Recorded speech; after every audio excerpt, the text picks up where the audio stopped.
S, ಇನ್ನು ತಾನು ಗೆದ್ದಂತಹ ಪದಕಗಳನ್ನ ಹರಾಜಿಗಿಟ್ಟು ಅಂತಾರಾಷ್ಟ್ರೀಯ ಕ್ರೀಡಾಪಟು ಹೋರಾಟವನ್ನ ಮಾಡ್ತಾ ಇದ್ದಾರೆ. ಕ್ರೀಡಾಪಟು ಲೋಕೇಶ್ ರಾಥೋಡ್ನಿಂದ ವಿನೂತನ ಮಾದರಿಯಲ್ಲಿ ಹೋರಾಟ ಜರುಗ್ತಾ ಇರುವಂತದ್ದು. ಯಾದಗಿರಿಯ ಜಿಲ್ಲಾ ಕ್ರೀಡಾಂಗಣದ ಮುಂದೆ 2ನೇ ದಿನದ ಹೋರಾಟ ಇದಾಗಿದೆ. ಖೇಲೋ ಪದಕ ಸೇರಿ ಹಲವು ಪದಕಗಳನ್ನ ಹರಾಜಿಗಿಟ್ಟು ಹೋರಾಟವನ್ನ ಮಾಡ್ತಾ ಇದ್ದಾನೆ ಈ ಒಬ್ಬ ಕ್ರೀಡಾಪಟು. ಇನ್ನು ಲೋಕೇಶ್ ರಾಥೋಡ್ನಿಂದ ಉಪವಾಸ ಹೋರಾಟ ನಡೀತಾ ಇದೆ.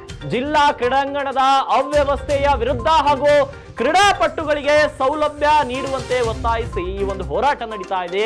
ಯಾದಗಿರಿಯ ಜಿಲ್ಲಾ ಕ್ರೀಡಾಂಗಣದ ಮುಂಭಾಗದಲ್ಲಿ ಉಪವಾಸ ಹೋರಾಟ ಮಾಡುತ್ತಿರುವ ಹಿನ್ನೆಲೆ ಅಸ್ವಸ್ಥಗೊಂಡಿದ್ದಾರೆ ಕ್ರೀಡಾಪಟು ಲೋಕೇಶ್ ಅವರು.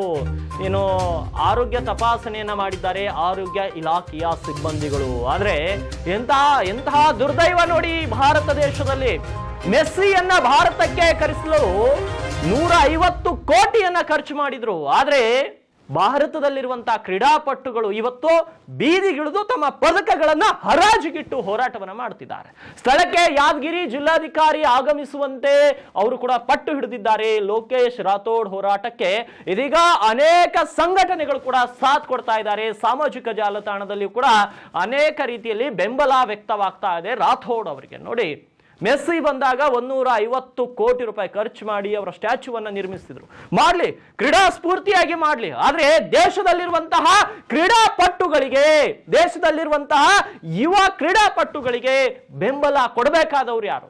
ವಿಶೇಷವಾಗಿ ಕಲ್ಯಾಣ ಕರ್ನಾಟಕ ಭಾಗದಲ್ಲಿನ ಕ್ರೀಡಾಪಟುಗಳು ಯಾರನ್ನ ನಂಬಿಕೊಂಡು ತಾವು ಈ ಒಂದು ವಿಭಾಗಕ್ಕೆ ಬರಬೇಕು? ಸರ್ಕಾರ ಇವರುಗಳ ಜೊತೆ ನಡೆದುಕೊಳ್ಳುವ ರೀತಿಯನ್ನ ನೋಡಿದ್ರೆ ಇವರ ಮುಂದಿನ ಭವಿಷ್ಯ ಏನಾಗಬಹುದು? ದೇಶಕ್ಕಾಗಿ, ರಾಜ್ಯಕ್ಕಾಗಿ, ಜಿಲ್ಲೆಗಾಗಿ, ಗ್ರಾಮಕ್ಕಾಗಿ ಪದಕ ತಂದಂತಹ ಯುವಕ ಇವತ್ತು ಬೀದಿಯಲ್ಲಿ ಕುಳಿತು ಹೋರಾಟವನ್ನ ಮಾಡ್ತಿದ್ದಾನೆ. ತಾನಾಯ್ತು, ತನ್ನ ಕೆಲಸ ಆಯ್ತು ಅಂದ್ರೆ ಆತ ಕೂಡ ಮನೆ ಇರಬಹುದಿತ್ತು. ಆದರೆ ಯಾದಗಿರಿ ಜಿಲ್ಲೆ ಹೆಸರು, ತಾಲೂಕಿನ ಹೆಸರು, ರಾಜ್ಯದ ಹೆಸರು, ರಾಷ್ಟ್ರದ ಹೆಸರು ತರಬೇಕಂತ ಶ್ರಮ ವಹಿಸಿ ಅಷ್ಟೆಲ್ಲ ಆಟೋಗಳನ್ನ ಆಡಿ ಪದಕಗಳನ್ನ ತಂದು ಇವತ್ತು ಆ ಪದಕಗಳನ್ನ ಸ್ಟೇಡಿಯಂನ ಮುಂದಿಟ್ಕೊಂಡು ಹೋರಾಟ ಮಾಡುವಂತ ಅನಿವಾರ್ಯತೆ ಎದುರಾಗಿದೆ. ಹಾಗಿದ್ರೆ ಆತ ತನ್ನ ಸ್ವಂತದಕ್ಕಾಗಿ ಏನಾದರೂ ಕೇಳ್ತಾ ಇದ್ದ? ಇಲ್ಲ. ಕ್ರೀಡಾಪಟುಗಳಿಗೆ ಯಾದಗಿರಿ ಜಿಲ್ಲಾ ಕ್ರೀಡಾಂಗಣ ಒಳ್ಳೆ ರೀತಿ ವ್ಯವಸ್ಥೆಯಿಂದ ಕೂಡಿರಲಿ ಅನ್ನೋದು ಆ ವ್ಯಕ್ತಿಯ ಆಶಯವಾಗಿದೆ. ಈಗಲಾದರೂ ಅಧಿಕಾರಿಗಳು ಎಚ್ಚೆತ್ತುಕೊಂಡು ಆ ಸ್ಥಳಕ್ಕೆ ಭೇಟಿ ಕೊಟ್ಟು ಆತನ ಸಮಸ್ಯೆನ ಬಗೆಹರಿಸ್ತಾರೆ. ಕಾತ್ ನೋಡ್ಬೇಕು.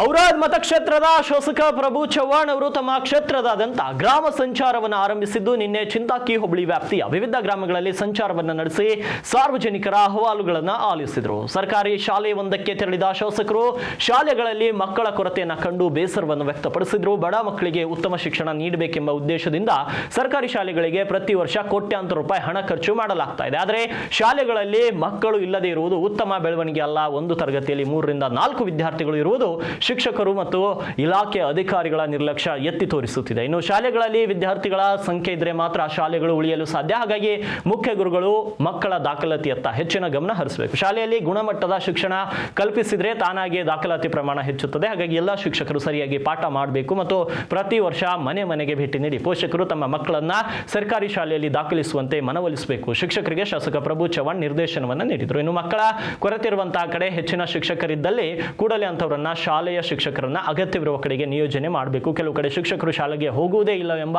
ದೂರುಗಳು ಕೂಡ ಬರ್ತಾ ಇದೆ. ಅಂಥವುಗಳನ್ನು ಗಮನಿಸಿ ಸರ್ಕಾರಿ ಶಾಲೆಗಳನ್ನು ಸುಧಾರಿಸಲು ಕ್ರಮ ವಹಿಸಬೇಕು ಅಂತ ಶಾಸಕರು ಕ್ಷೇತ್ರ ಶಿಕ್ಷಣಾಧಿಕಾರಿಗಳಿಗೆ ಖಡಕ್ ಸೂಚನೆಯನ್ನ ನೀಡಿದ್ದಾರೆ. ಈ ಸಂದರ್ಭದಲ್ಲಿ ತಹಶೀಲ್ದಾರ್ ಮಹೇಶ್ ಪಾಟೀಲ್, ತಾಲೂಕು ಪಂಚಾಯತ್ ಕಾರ್ಯನಿರ್ವಾಹಕ ಅಧಿಕಾರಿ ಕಿರಣ್ ಪಾಟೀಲ್, ಕ್ಷೇತ್ರ ಶಿಕ್ಷಣಾಧಿಕಾರಿ ಬಿಜೆ ರಂಗೇಶ್ ಸೇರಿ ಹಲವು ಅಧಿಕಾರಿಗಳು ಶಾಸಕರೊಂದಿಗೆ ಗ್ರಾಮ ಸಂಚಾರದಲ್ಲಿ ಭಾಗಿಯಾಗಿದ್ದರು.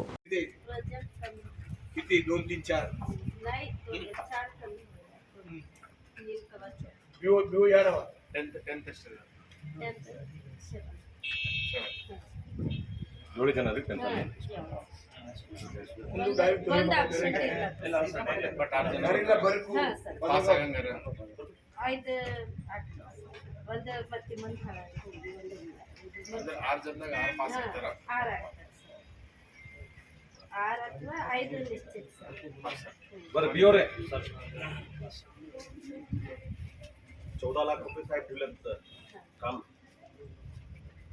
पूरा कमी है, कचरा ಕನ್ನಡ ಸಾಹಿತ್ಯ ಪರಿಷತ್ತು ಭಾಲ್ಕಿ ಹಾಗೂ Nirmala creative studios PU college ಸಂಯುಕ್ತಾಶ್ರಯದಲ್ಲಿ ಡಾಕ್ಟರ್ ಚನ್ನಬಸವ ಪಟ್ಟದೇವರ 136ನೇ ಜಯಂತ್ಯೋತ್ಸವವನ್ನ ಭಕ್ತಿ ಭಾವದಿಂದ ಆಚರಿಸಲಾಯಿತು. ಕ್ಷೇತ್ರ ಶಿಕ್ಷಣಾಧಿಕಾರಿ ಸಿಜಿ ಹಳದ್ ಕಾರ್ಯಕ್ರಮವನ್ನ ಉದ್ಘಾಟಿಸಿ ಮಾತನಾಡಿ, ಪರಮ ಪೂಜ್ಯರ ಆದರ್ಶಗಳನ್ನ ಪ್ರತಿಯೊಬ್ಬರು ಜೀವನದಲ್ಲಿ ಅಳವಡಿಸಿಕೊಳ್ಬೇಕು. ಇಂದಿನ ವಿದ್ಯಾರ್ಥಿಗಳು ಗುರು ಹಿರಿಯರು ತಂದೆ ತಾಯಿಂದ್ರಿಂದಲೇ ಗೌರವ ನೀಡುವ ಗುಣವನ್ನು ಬೆಳೆಸಿಕೊಳ್ಬೇಕು ಅಂತ ಕರೆ ನೀಡಿದರು. ಸಾಹಿತಿ ರಾಜು ಬಿ ಜುಬ್ರೆ ಅವರು ಕಾಯಕ ಪರಂಪರೆಯ ಪ್ರತೀಕವಾದಂತಹ ಕನ್ನಡದ ಸಂತ ಪರಮ ಪೂಜ್ಯ ಡಾಕ್ಟರ್ ಚನ್ನಬಸವ ಪಟ್ಟದೇವರ ಕುರಿತು ವಿಶೇಷ ಉಪನ್ಯಾಸವನ್ನು ನೀಡಿದರು. ಮುಖ್ಯ ಅತಿಥಿ ಸರ್ಕಾರಿ ನೌಕರರ ಸಂಘದ ಅಧ್ಯಕ್ಷ ಚಂದ್ರಶೇಖರ್ ಬನ್ನಾಳಿ ಅವರು ಮಾತನಾಡಿ, ಪೂಜ್ಯರ ಸಾಮಾಜಿಕ ಹಾಗೂ ಶೈಕ್ಷಣಿಕ ಕಾರ್ಯ ಸಾಧನೆಗಳನ್ನು ಸ್ಮರಿಸಿದರು. ಗಡಿ ಭಾಗದಲ್ಲಿ ಕನ್ನಡ ಭಾಷೆ ಮತ್ತು ಸಂಸ್ಕೃತಿಯನ್ನು ಬೆಳೆಸುವಲ್ಲಿ ಪೂಜ್ಯರ ಕೊಡುಗೆ ಅಪಾರವಾಗಿದೆ ಎಂದು ಕನ್ನಡ ಸಾಹಿತ್ಯ ಪರಿಷತ್ ಅಧ್ಯಕ್ಷ ನಾಗಭೂಷಣ್ ಮಾಮಡಿ ಅವರು ಹೇಳಿದರು. ಈ ಸಮಾರಂಭದಲ್ಲಿ ಕ್ಷೇತ್ರ ಸಮನ್ವಯ ಅಧಿಕಾರಿ ರಾಜ್ಕುಮಾರ್ ಜೋಳದಾಬ್ಕ, ರಾಜಪ್ಪ ಪಾಟೀಲ್, ಸೂರ್ಯಕಾಂತ್ ಸುಂಟೆ ಸೇರಿದಂತೆ ಅನೇಕರು ಉಪಸ್ಥಿತರಿದ್ದರು.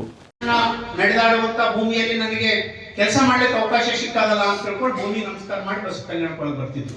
ಅಂದ್ರೆ ಏನು ಅಂತಂದ್ರೆ ನಮ್ಮ ಮನವಿ ಏನಂತಂದ್ರೆ ತಂದೆ ತಾಯಿಗಳನ್ನ ಮತ್ತು ನಿಮಗೆ ಕಲಿಸಿದಂತ ಗುರುಗಳನ್ನ, ಪ್ರೈಮರಿ ಇರ್ಬೋದು, ಹೈಸ್ಕೂಲ್ ಇರ್ಬೋದು, ಡಿಗ್ರಿ ಇರ್ಬೋದು, PG ಇರ್ಬೋದು, UG ಇರ್ಬೋದು, ಯಾರು ಕಲಿಸಿರ್ತಾರೆ ಅವ್ರಿಗೆ ನಾವು ಋಣಿಯಾಗಿರ್ಬೇಕು.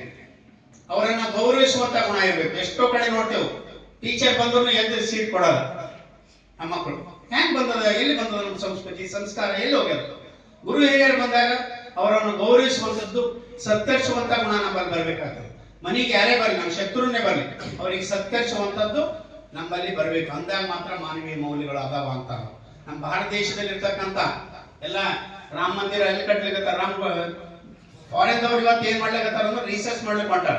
ಈಗ ನೋಡ್ರಿ, ಇಲ್ಲಿ ಹಂಪಿಯಲ್ಲಿ ನೋಡ್ರಿ, ಅಫ್ಜಲ್ಪುರ್ ಮತಕ್ಷೇತ್ರದ ಕಲಬುರಗಿ ತಾಲೂಕಿನ ಸೋಮನಾಥಹಳ್ಳಿ ನಡುವಿನಹಳ್ಳಿ ಗ್ರಾಮಗಳ ನಡುವಿನ ಸುಮಾರು 2.2 ಕಿಲೋಮೀಟರ್ ದುರ್ಮಗ ರಸ್ತೆ ಮಾರ್ಗವನ್ನು ಇಂದು ರೈತರು, ರೈತ ಮುಖಂಡರು ಹಾಗೂ ಗ್ರಾಮಸ್ಥರೊಂದಿಗೆ ಕಾಲ್ನಡಿಗೆಯಲ್ಲಿ ಖುದ್ದಾಗಿ ಪರಿಶೀಲನೆಯನ್ನು ನಡೆಸಿದರು. ಜನರ ಸಮಸ್ಯೆಗಳನ್ನ ಸ್ಥಳದಲ್ಲಿಯೇ ಆಲಿಸಿ ವಾಸ್ತವ ಸ್ಥಿತಿಯನ್ನ ಸ್ವತಃ ಅನುಭವಿಸಿದ ಮಹತ್ವದ ಭೇಟಿ ಇದು. ಈ ರಸ್ತೆಯ ಸುಸರ್ಜಿತ ನಿರ್ಮಾಣಕ್ಕೆ ಮುಖ್ಯಮಂತ್ರಿಗಳಿಗೆ ವಿಶೇಷ ಅನುದಾನದಡಿಯಲ್ಲಿ 2.75 ಕೋಟಿ ಮಂಜೂರಾಗಿರುವ ಕಾಮಗಾರಿಯನ್ನು ವಿಳಂಬವಿಲ್ಲದೆ ಗುಣಮಟ್ಟದೊಂದಿಗೆ ಆರಂಭಿಸಿ ಪೂರ್ಣಗೊಳಿಸುವಂತೆ ಸಂಬಂಧಿಸಿದ ಅಧಿಕಾರಿಗಳಿಗೆ ಸ್ಪಷ್ಟ ಸೂಚನೆಯನ್ನು ನೀಡಿದರು. ಗಣಿ ಪ್ರದೇಶಗಳಿಂದ ಬಿದ್ದ ಪರ್ಸಿಗಳು, ದೊಡ್ಡ ಕಲ್ಲುಗಳು ಹಾಗೂ ಮಳೆಗಾಲದಲ್ಲಿ ನೀರು ನಿಲ್ಲುವ ಸಮಸ್ಯೆಯಿಂದಾಗಿ ಸಂಚಾರಕ್ಕೆ ಉಂಟಾಗಿರುವ ತೀವ್ರ ಅಡಚಣೆಗಳಿಗೆ ಶಾಶ್ವತ ಪರಿಹಾರವೇ ಈ ಕಾಮಗಾರಿ. ಈ ರಸ್ತೆ ರೈತರಿಗೆ ತಮ್ಮ ಹೊಲಗಳಿಗೆ ತೆರಳಲು ಮತ್ತು ಶಹಬಾದ್ ಪಟ್ಟಣಕ್ಕೆ ಸಂಪರ್ಕ ಕಲ್ಪಿಸುವ ಪ್ರಮುಖ ಜೀವನಾಡಿ. ಕಾಮಗಾರಿ ಪೂರ್ಣಗೊಂಡರೆ ಸೋಮನಾಥನಹಳ್ಳಿ, ನಡುವಿನಹಳ್ಳಿ ಸೇರಿದಂತೆ ಸುತ್ತಮುತ್ತಲಿನ ಗ್ರಾಮಗಳ ಜನತೆಗೆ ದೊಡ್ಡ ನೆರವಾಗಲಿದೆ. ಇದೇ ವೇಳೆ ಒಟ್ಟು 2.2 ಕಿಲೋಮೀಟರ್ ರಸ್ತೆ ನಿರ್ಮಾಣಕ್ಕೆ ಸ್ಥಳದಲ್ಲಿಯೇ ಭೂಮಿ ಪೂಜೆ ನೆರವೇರಿಸಿ ಕೆಲಸವನ್ನು ತ್ವರಿತವಾಗಿ ಆರಂಭಿಸುವಂತೆ ಸಂಕಲ್ಪವನ್ನ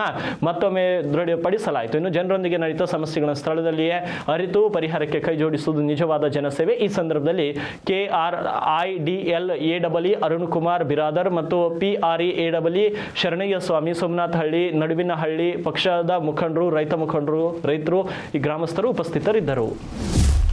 ಬೆಳ್ಳಂಬೆಳಗ್ಗೆ ಸಿಂಧನೂರು ಗ್ರಾಮೀಣ ಕುಡಿಯುವ ನೀರು ಸರಬರಾಜು ಇಲಾಖೆಯ AEE ವಿಜಯಲಕ್ಷ್ಮಿ ಅವರ ಕಚೇರಿಯಲ್ಲಿ ಕಡತ ಪರಿಶೀಲನೆ ಹಾಗೂ ಮನೆ ಮೇಲೆ ಲೋಕಾಯುಕ್ತ ಇನ್ಸ್ಪೆಕ್ಟರ್ ಸೈಲಾ ನೇತೃತ್ವ ತಂಡ ದಾಳಿ ಮಾಡಿದೆ. ಇನ್ನು AEE ವಿಜಯಲಕ್ಷ್ಮಿ ಆದಾಯಕ್ಕಿಂತ ಅಧಿಕ ಆಸ್ತಿ ಗಳಿಕೆ ಆರೋಪದ ಹಿನ್ನೆಲೆ ರಾಯಚೂರು ಲೋಕಾಯುಕ್ತ SP ಸತೀಶ್ ಚಿಡ್ಡಗುಬ್ಬಿ ಮಾರ್ಗದರ್ಶನದಲ್ಲಿ ಅಧಿಕಾರಿಗಳು ದಾಳಿಯನ್ನು ನಡೆಸಿ ಸಿಂಧನೂರಿನ AEE ವಿಜಯಲಕ್ಷ್ಮಿ ಅವರ RWS ಕಚೇರಿ ಮತ್ತು ರಾಯಚೂರಿನ ಮನೆ ಹಾಗೂ ಯಾದಗಿರಿಯ ಸಂಬಂಧಿಕರ ಮನೆ ಸೇರಿದಂತೆ ಜಿಲ್ಲೆಯ 5 ತಂಡಗಳಿಂದ ದಾಳಿ ನಡೆಸಲಾಗಿದ್ದು, ಕಚೇರಿ ಕಡಿತ, ನಿವೇಶನ, ಮನೆ, ಜಮೀನು ದಾಖಲೆ, ಚಿನ್ನಾಭರಣ ಪರಿಶೀಲನೆ ಮಾಡಲಾಯಿತು ಅಂತ ತಿಳಿದು ಬಂದಿದೆ.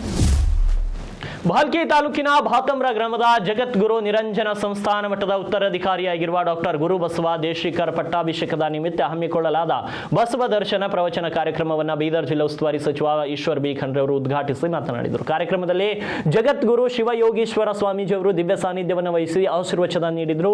ಬಸವ ದರ್ಶನ ಪ್ರವಚನವು ಜನವರಿ 22ರವರೆಗೆ ಪ್ರತಿದಿನ ಸಂಜೆ 6 ಗಂಟೆಯಿಂದ 8 ಗಂಟೆವರೆಗೆ ನಡೆಯಲಿದ್ದು, ಹೆಚ್ಚಿನ ಸಂಖ್ಯೆಯಲ್ಲಿ ಭಕ್ತರು ಭಾಗವಹಿಸಿ ಪ್ರವಚನ ಆಲಿಸುವಂತೆ ಅವರು ಮನವಿ ಮಾಡಿದರು. ಈ ಸಂದರ್ಭದಲ್ಲಿ ಹಲಬರಗ ಶರಣಗಿರಿಯ ಮಾತೆ ಬಸವಂಜಲಿ ತಾಯಿ ಹಾಗೂ ಡಾಕ್ಟರ್ ಗುರುಬಸವ ದೇವರು ಕಾರ್ಯಕ್ರಮದ ನೇತೃತ್ವವನ್ನು ವಹಿಸಿದರು. ಕಾರ್ಯಕ್ರಮದಲ್ಲಿ ಹಿರಿಯ ನ್ಯಾಯವಾದಿ ವೆಂಕಟರಾಮ್ ಭೂರಾಳೆ, ಗ್ರಾಮ ಪಂಚಾಯತ್ ಅಧ್ಯಕ್ಷ ಮಹಾಂತೇಶ್ ಪಾಟೀಲ್, ಶ್ರೀಕಾಂತ್ ಭೂರಾಳೆ, ಮಹಾದೇವ್ ಬೇಲೂರೆ, ಕಾಶಿನಾಥ್ ಲದ್ದೆ, ವಿಜಯಕುಮಾರ್ ಭೂರಾಳೆ ಸೇರಿದಂತೆ ಅನೇಕ ಗಣ್ಯರು ಹಾಗೂ ಭಕ್ತರು ಉಪಸ್ಥಿತರಿದ್ದರು. ಈ ಕಾರ್ಯಕ್ರಮ 23, 24, 25ನೇ ಜನವರಿಗೆ ಮಾಡಬೇಕು ಅಂತೇಳಿ ತೀರ್ಮಾನ ಮಾಡಿದ್ದಾರೆ. ಈ ಕಾರ್ಯಕ್ರಮದ ನಿಮಿತ್ತ ಈ ಒಂದು ಬಸವ ದರ್ಶನ ಪ್ರವಚನ ನಮಗೆಲ್ಲ ಗೊತ್ತಿದೆ,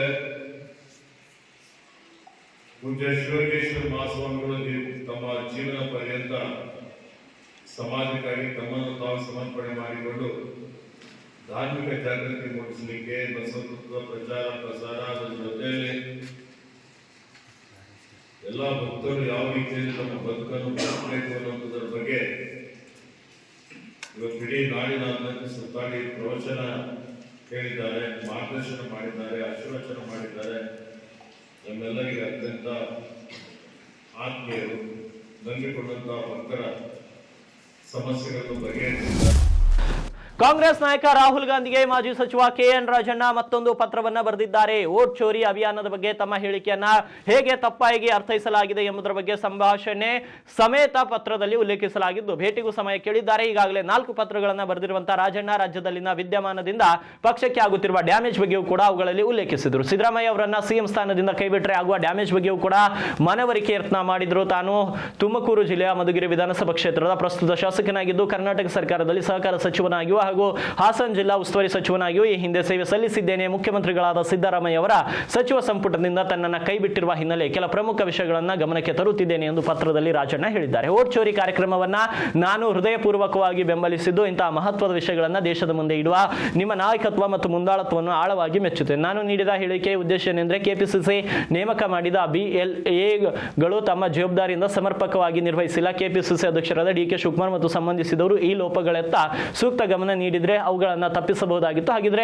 ಕರ್ನಾಟಕದಲ್ಲಿ ಕಾಂಗ್ರೆಸ್ ಪಕ್ಷವು ಇನ್ನು 8 ರಿಂದ 10 ಸ್ಥಾನಗಳನ್ನು ಹೆಚ್ಚಾಗಿ ಗೆಲ್ಲುವ ಸಾಧ್ಯತೆ ಇತ್ತು. ಇದೇ ರೀತಿಯ ಲೋಪಗಳನ್ನು ಇತರ ರಾಜ್ಯಗಳಲ್ಲಿ ಕೂಡ ತಪ್ಪಿಸಿದ್ರೆ ಇನ್ನು 30 ರಿಂದ 40 ಸ್ಥಾನಗಳನ್ನು ಹೆಚ್ಚಾಗಿ ಗೆಲ್ಲಬಹುದಾಗಿತ್ತು. ಈ ಪರಿಸ್ಥಿತಿಯಲ್ಲಿ ನರೇಂದ್ರ ಮೋದಿ ಅವರು ಪ್ರಧಾನಮಂತ್ರಿ ಆಗುತ್ತಿರಲಿಲ್ಲ. ಬದಲಾಗಿ ಕಾಂಗ್ರೆಸ್ ಪಕ್ಷವೇ ಕೇಂದ್ರದಲ್ಲಿ ಅಧಿಕಾರಕ್ಕೆ ಬಂದು ನಮ್ಮ ಪ್ರಿಯ ಯುವ ನಾಯಕರಾದ ರಾಹುಲ್ ಗಾಂಧಿ ಅವರು ಪ್ರಧಾನಮಂತ್ರಿ ಆಗ್ತಿದ್ರು ಎಂಬುದಾಗಿತ್ತು ಅಂತ ಪತ್ರದಲ್ಲಿ ರಾಜಣ್ಣ ತಿಳಿಸಿದ್ದಾರೆ.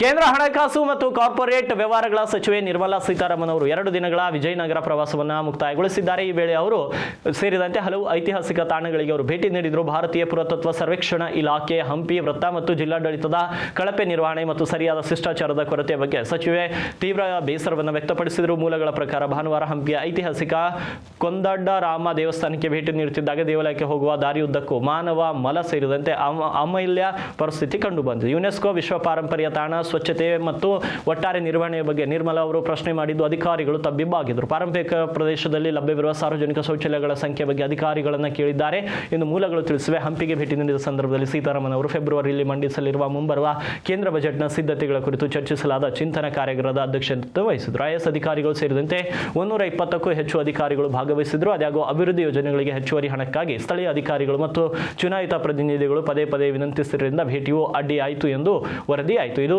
ಸಚಿವರ ಅಸಮಾಧಾನವನ್ನು ಮತ್ತಷ್ಟು ಹೆಚ್ಚಿಸಿದೆ ಎಂದು ಮೂಲಗಳು ಹೇಳುತ್ತವೆ. ಸದ್ಯ ಸಚಿವೆ ಭೇಟಿಯ ಬಳಿಕ ಗ್ರಾಮಸ್ಥರು ಅಧಿಕಾರಿಗಳ ವಿರುದ್ಧ ಆಕ್ರೋಶವನ್ನು ವ್ಯಕ್ತಪಡಿಸುತ್ತಿದ್ದಾರೆ. ಇವಾಗಿದ್ವು ಈ ಕ್ಷಣದ ಪ್ರಮುಖ ಸುದ್ದಿಗಳು. ಮತ್ತೆ ಭೇಟಿಯಾಗ್ತೀನಿ ಮತ್ತೊಂದು ನ್ಯೂಸ್ ಬುಲೆಟಿನ್ನಲ್ಲಿ.